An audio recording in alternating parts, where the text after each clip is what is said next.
Hi hello. അപ്പോൾ ഇന്ന് വൈകുന്നേരം നമ്മൾ ഓഫീസിൽ നിന്ന് തിരിച്ച് വീട്ടിലേക്ക് പോവുകയാണ്. പോകുമ്പം നാദാപുരത്ത് കുറച്ചൊരു ബ്ലോക്കിൽ കുറച്ച് നേരം നമ്മളവിടെ നിന്ന് കുടുങ്ങിപ്പോയിട്ടുണ്ടായിരുന്നു. അപ്പോൾ വീട്ടിലെത്തി.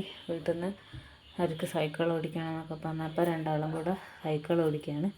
അപ്പോൾ ഒരു മഴയുള്ളതുകൊണ്ട് രണ്ടാൾക്കും കോട്ടൊക്കെ ഇട്ടെടുത്ത് രണ്ടാളും കൂടി സൈക്കിളൊക്കെ ഓടിച്ച് കുറേ നേരം ഓടിക്കുകയൊക്കെ ചെയ്ത് കുറച്ച് ഇരുടാവാനായപ്പോൾ രണ്ടാളും കയറ്റുകയൊക്കെ ചെയ്ത്.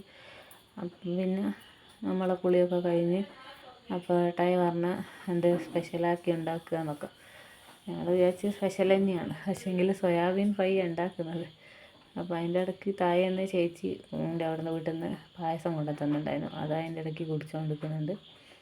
അന്നേരം സോയാബീനിലേക്ക് വേണ്ട ഇഞ്ചി, വെളുത്തുള്ളി, ഉള്ളി, തക്കാളി അതെല്ലാം വാട്ടിക്കൊണ്ടിരിക്കുന്നുണ്ട്. അതൊക്കെ നല്ലോണം വാടിയതിന് ശേഷം അതിൽ മസാലയൊക്കെ ഇട്ട് വെള്ളമൊക്കെ ഒഴിച്ച് സോയാബീനൊക്കെ ഇട്ട് ഒന്ന് വേവിച്ചെടുത്ത സോയാബീൻ ഫ്രൈ ആയി. എന്നാൽ ഇടയ്ക്കൊക്കെ ഇങ്ങനെ ഒരു ഉണ്ടാക്കി നോക്കും, എന്തെങ്കിലുമൊക്കെ ഉണ്ടാക്കി തരുത്തുണ്ട് ചില സമയത്ത് അങ്ങനെ. അപ്പോൾ സ്പെഷ്യലാന്ന് പറഞ്ഞപ്പോൾ രണ്ടാളും കൂടി അന്ന് നോക്കുക മക്കൾ എന്തെന്നാ സ്പെഷ്യൽ എന്ന് കാണാൻ വേണ്ടിയിട്ട്.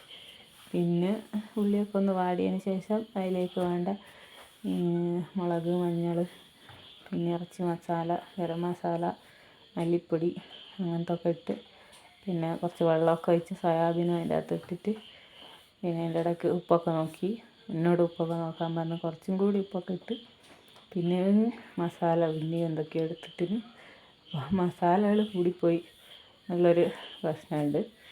കുഴപ്പമൊന്നുമില്ല, അതിനും എന്തായാലും ഉണ്ടാക്കി തന്നല്ലേ എന്ന് വിചാരിച്ചിട്ട് കഴിച്ചു. അപ്പോൾ സോയാബീനൊക്കെ അതിൻ്റെ അകത്തിട്ട് എന്നോട് ടേസ്റ്റൊക്കെ നോക്കിച്ച് അതെല്ലാം റെഡിയാക്കിയതിന് ശേഷം മൂടിയൊക്കെ വെച്ച് വേവിച്ചെടുത്ത് പിന്നെ അന്നേരം തന്നെ ആ പാത്രങ്ങളൊക്കെ കഴുകി വൃത്തിയാക്കി വെക്കുന്നുണ്ട്. അത് നമുക്ക് പണിയില്ല, അതൊക്കെ നീറ്റാക്കി വെച്ച് ഏകദേശം സോയാബീൻ ഫ്രൈ റെഡിയായി. ടേസ്റ്റൊക്കെ നോക്കി മസാല കുത്തുന്നതേ ഉള്ളൂ.